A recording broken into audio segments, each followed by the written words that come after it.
Welcome to Love and Balance, your go-to podcast for psychology-based, life-enriching information. I'm Brian DeJustin, a certified child, family, and relationship life coach. In each episode, I'll share psychology-supported tips, advice, and insights to help you grow personally, enhance your family life, and strengthen your relationships. Join me as we explore how to love yourself, love others, and live a balanced life. In this episode, we'll be talking about love in the 21st century and what it means for marriages and relationships in the future. Stay tuned.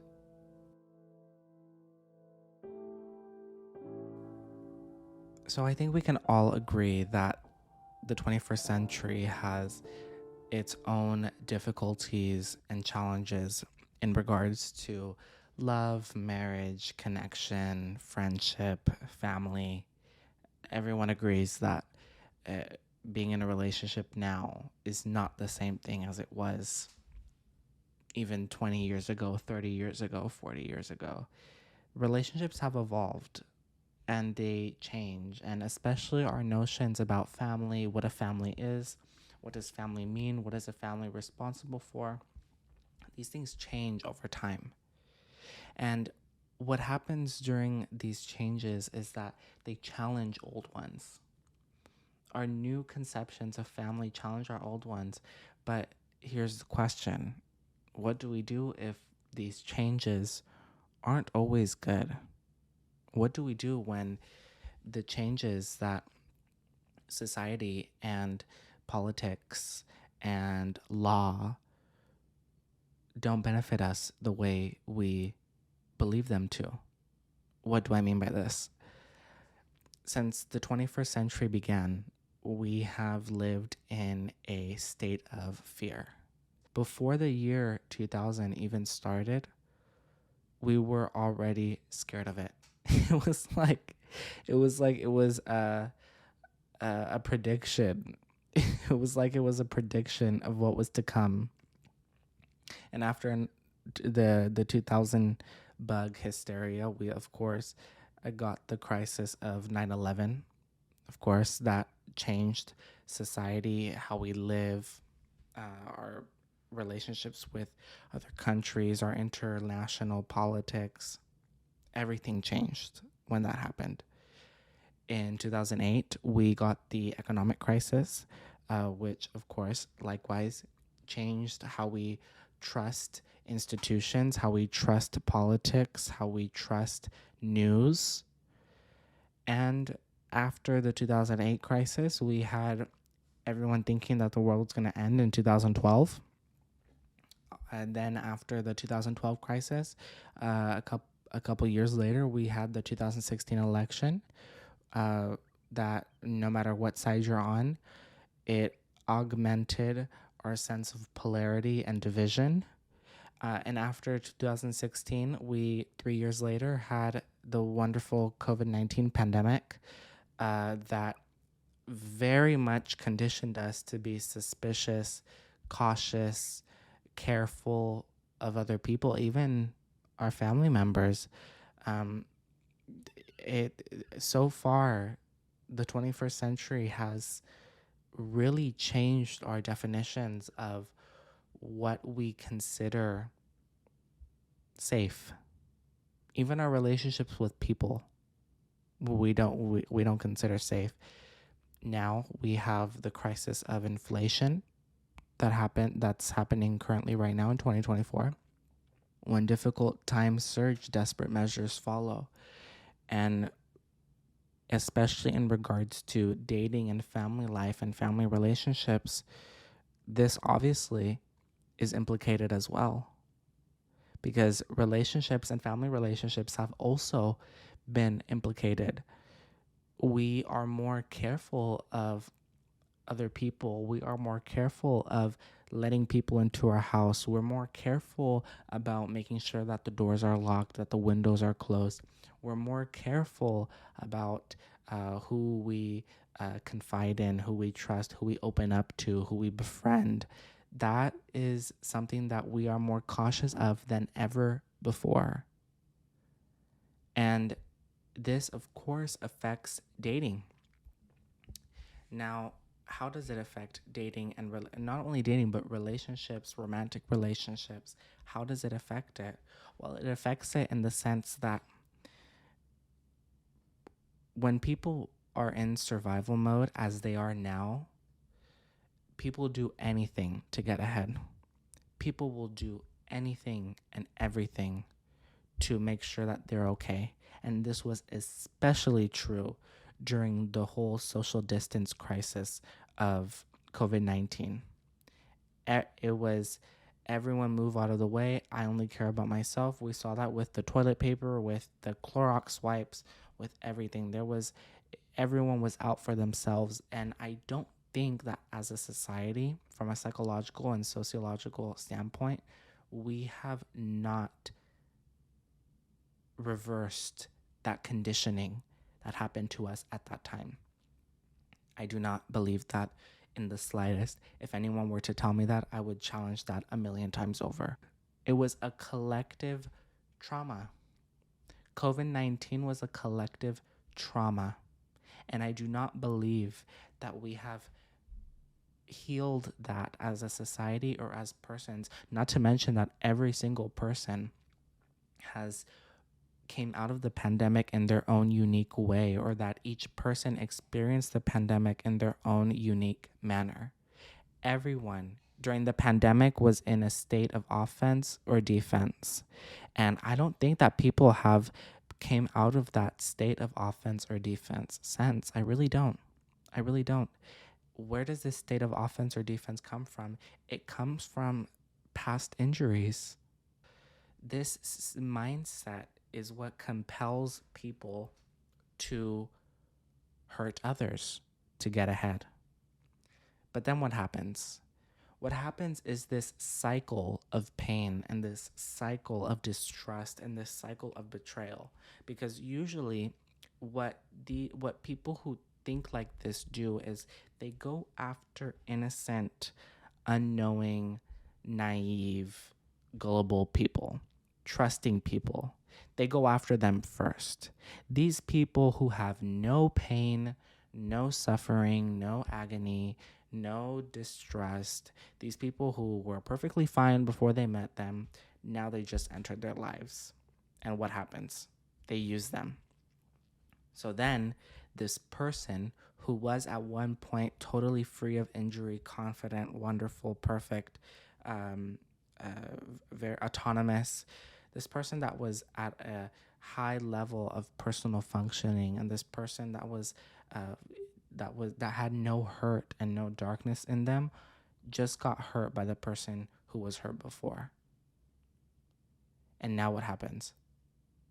Now the person that was once innocent and naive is now embittered. And now that they're embittered, they're going to do the same thing to other people. They're going to do it to another person.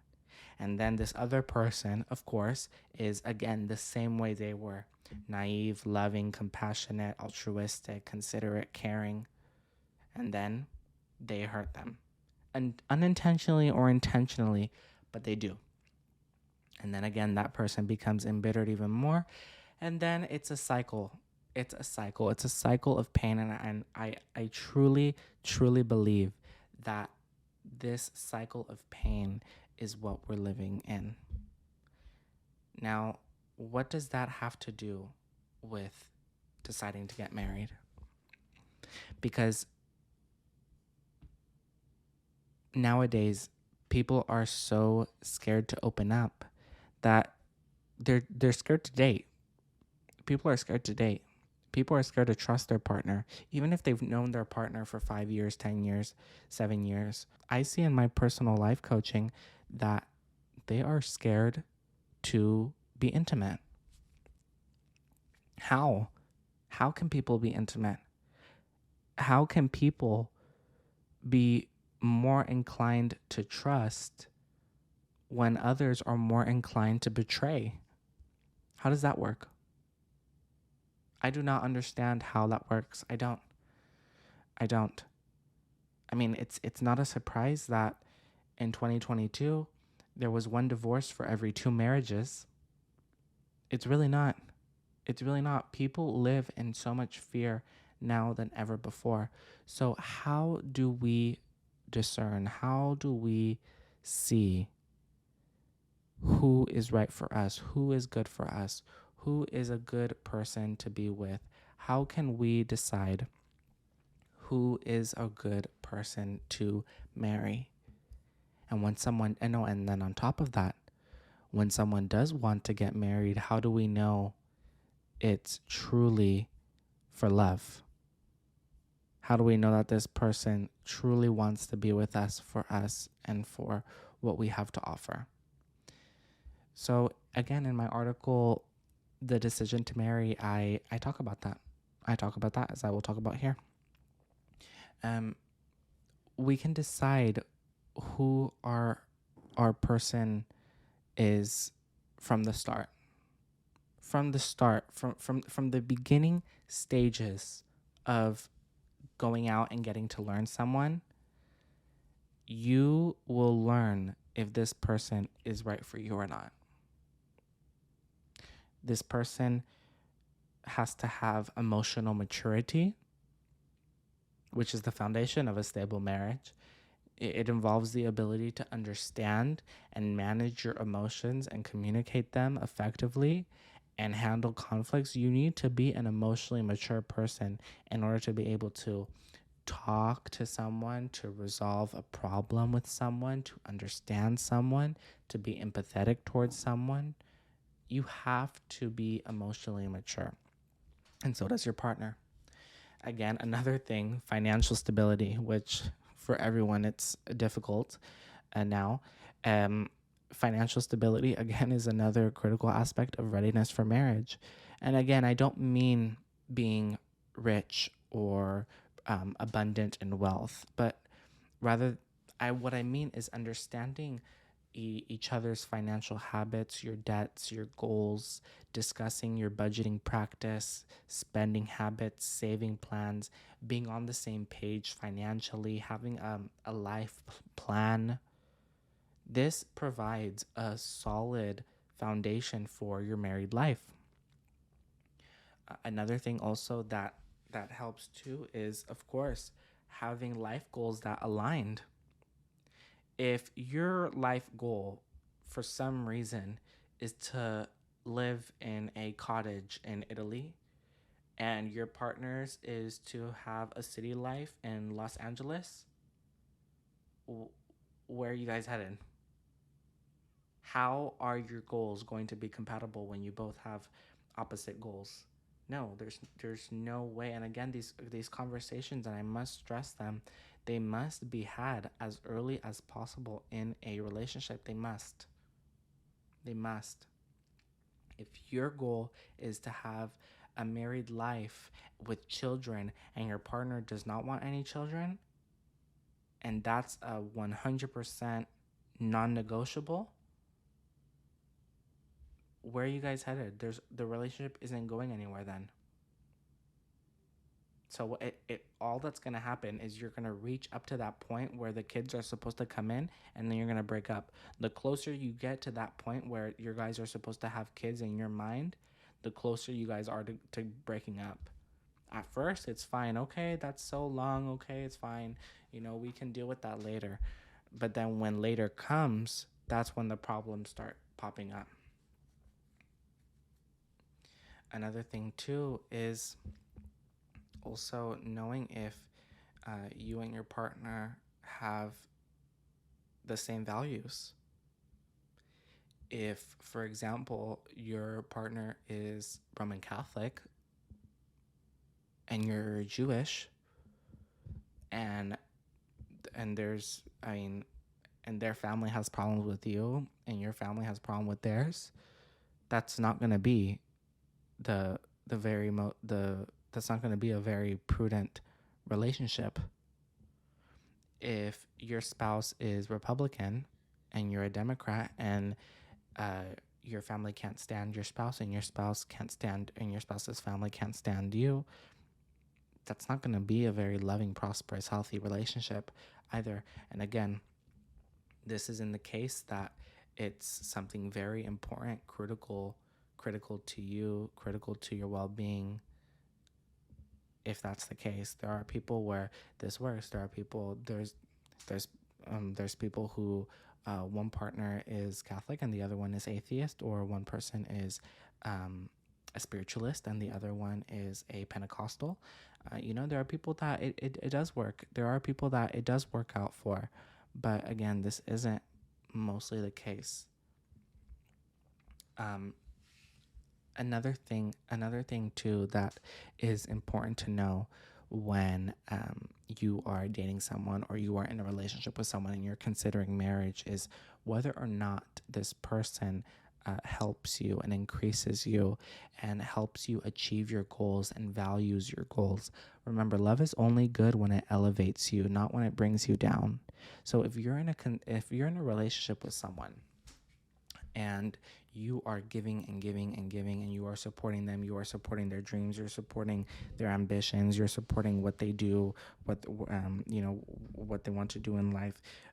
Maybe they want to open up their little business and you're supporting their business. Meanwhile, your finances are suffering while you're doing that.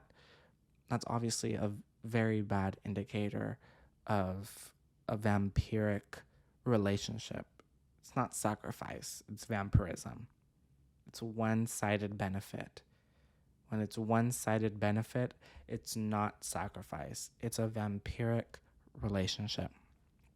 So rather than both people sacrificing pieces of themselves for the betterment of the whole, one person is sacrificing themselves while the other one is benefiting. Again, that's not a loving relationship. A good, strong married couple is a couple who mutually enrich themselves and support themselves and treat their goals like their own. Another thing that's important when you want to get married to someone is the ability to trust them.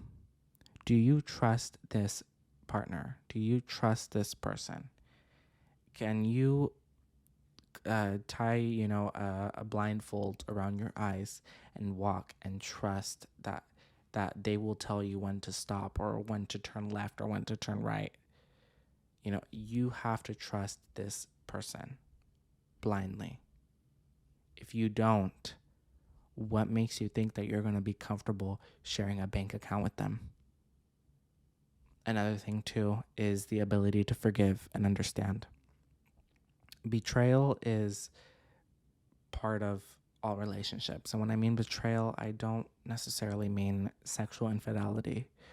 I mean betrayal of any kind. Our partners aren't 100% perfect people. We aren't either. When we're in a relationship with someone, they're not perfect and we're not perfect. We all have weaknesses. We all have blind spots. But part of being in a relationship is the lifelong journey of getting to know those blind spots and getting to know who this person is, what is inside their heart, who are they really, can I love their true inner self as they love me, irrevocably, wholeheartedly, without any discrimination. Can I love them for who they are, and can they love me for who I am? And forgiveness is a very, very big part of this. It's important that we understand the psychological impact of fear in relationships. Fear, as mentioned before, impacts relationships in awful ways. Awful ways. Now, fear is normal, because if you don't care about something, you're not scared for it. So it's normal. And when we enter adult relationships, we don't enter without any stains or any marks or any scars or any emotional wounds. No, we have those. Everyone has a story. And in every story, there's always high points and low points. Now, unfortunately, these low points, the ones that I'm speaking about, have ramifications that always affect the people who usually have nothing to do with the reason why they're there in the first place. And this involves trust issues, paranoia, being controlling, being insecure, defensiveness, distrusting, withdrawing emotionally, jealousy, which I wrote an article about too, jealousy and its discontents. I I always, all of these behaviors that I just mentioned are projections of past experience onto the present. They're ways that the person is trying to avoid feeling what they felt before. A lot of times, what I've seen in my personal cases are cases of very jealous, controlling men who uh, watch their partner's phone. They check their partner's phone. Again, women can do this too. It's not always men. I'm just saying it because it's usually what I see the most. Um, these men will um, check their partner's phone, see who they're talking. They can't have any male friends. It doesn't matter who they are. I mean, the male friend can literally be a priest, and these men will not let their partners talk to them. It does not matter. I mean, God forbid these women go to confession. They are not allowed to talk to men. Now, why is that? Usually, what happens and what I 99% of the time see is that these men were hurt in the past and they never got over that. They never got over their pain. And they saw how their own fathers were with their mothers. And usually their fathers were the controlling ones. Their fathers were, the ones that really laid the groundwork down for the house. And a lot of the time their fathers were usually abusive to their mothers as well, but they were very harsh fathers as well. So when they grow up and they confront these hurtful events, they say to themselves, okay, well, being nice didn't work, but look, it worked. Being mean worked for my dad. Look how my dad was with my mom, and I never saw my mom fail my dad. My mom was always there for him. So if I want someone to be like my mom and love me the way my mom loved me, I need to be like my dad. And that again is the cycle of pain that I talk about. That's the cycle of pain. Hurt people hurting unhurt people who then later hurt other unhurt people. It's sad, but it's a cycle, and it's a cycle that has to break. But again, it's really hard for these people to learn how to be any other different way because these things are so deeply embedded and ingrained in them that they can't. So again, creating a sanctuary, a place of love, stability, resilience, togetherness, it's the key to making sure that people don't feel this way. It's making sure that our partners can be their true selves without fear of judgment or rejection. That's what everyone wants to feel: accepted, loved, appreciated for who they are, feeling like they're loved perfectly 100% for who they are, that they don't have to fake being anything else besides themselves. That is truly at the heart what people want to feel from another person. And when two people can create that within themselves, they create a sanctuary of love, a safe haven where both people feel valued and protected. So, regularly affirming your love through words and actions really reinforces the emotional connection. And even simple gestures of affection, acts of kindness, expressions of gratitude, all that also maintains passion as well, and it also always maintains that the love always is bright and powerful. Always remember that love and trust are the pillars of a fulfilling relationship and a fulfilling marriage as well. By seeing your partner consistently and actively provide these feelings and these gestures and these behaviors to you and you to them, that is how you know if your partner is right for you. So remember, people always say, oh, actions speak louder than words, but actions can only last for a while if they're fake. You have to determine and you have to observe this person and see how long do they act this way. Do they act this way for a while? Do they act this way after a break? Do they act this way when they want to ask you for a favor? Do they act this way only when you buy them presents, when you do things for them? Or do they do this consistently, even when times are tough, even when if times are bad? Do they always maintain open and honest communication with you? That is the key. Not actions, not words, but consistency. Seeing if this person is consistent in their behavior, consistent in their actions, consistent in their words. Do they do this for a long time? Do they do this irrevocably, immutably? Are they always making sure that I feel loved, not just when it's convenient for them? So in an uncertain world of fear and of paranoia and of mistrust, authentic love does truly provide us with a sense of safety, of reassurance, and of comfort, which enables you and your partner to thrive together. So if you like this episode, I would highly appreciate it if you subscribed to my podcast or to my YouTube channel. If you would like to learn more about the subject on love in the 21st century and the decision to get married, please refer to my article, The Decision to Marry, on my website, www.brianthejustincoaching.com. You could also click the link in the bio to go directly to the article mentioned. And if you would like to book a month of free coaching with me, feel free to go down to the link in the bio to schedule a session with me.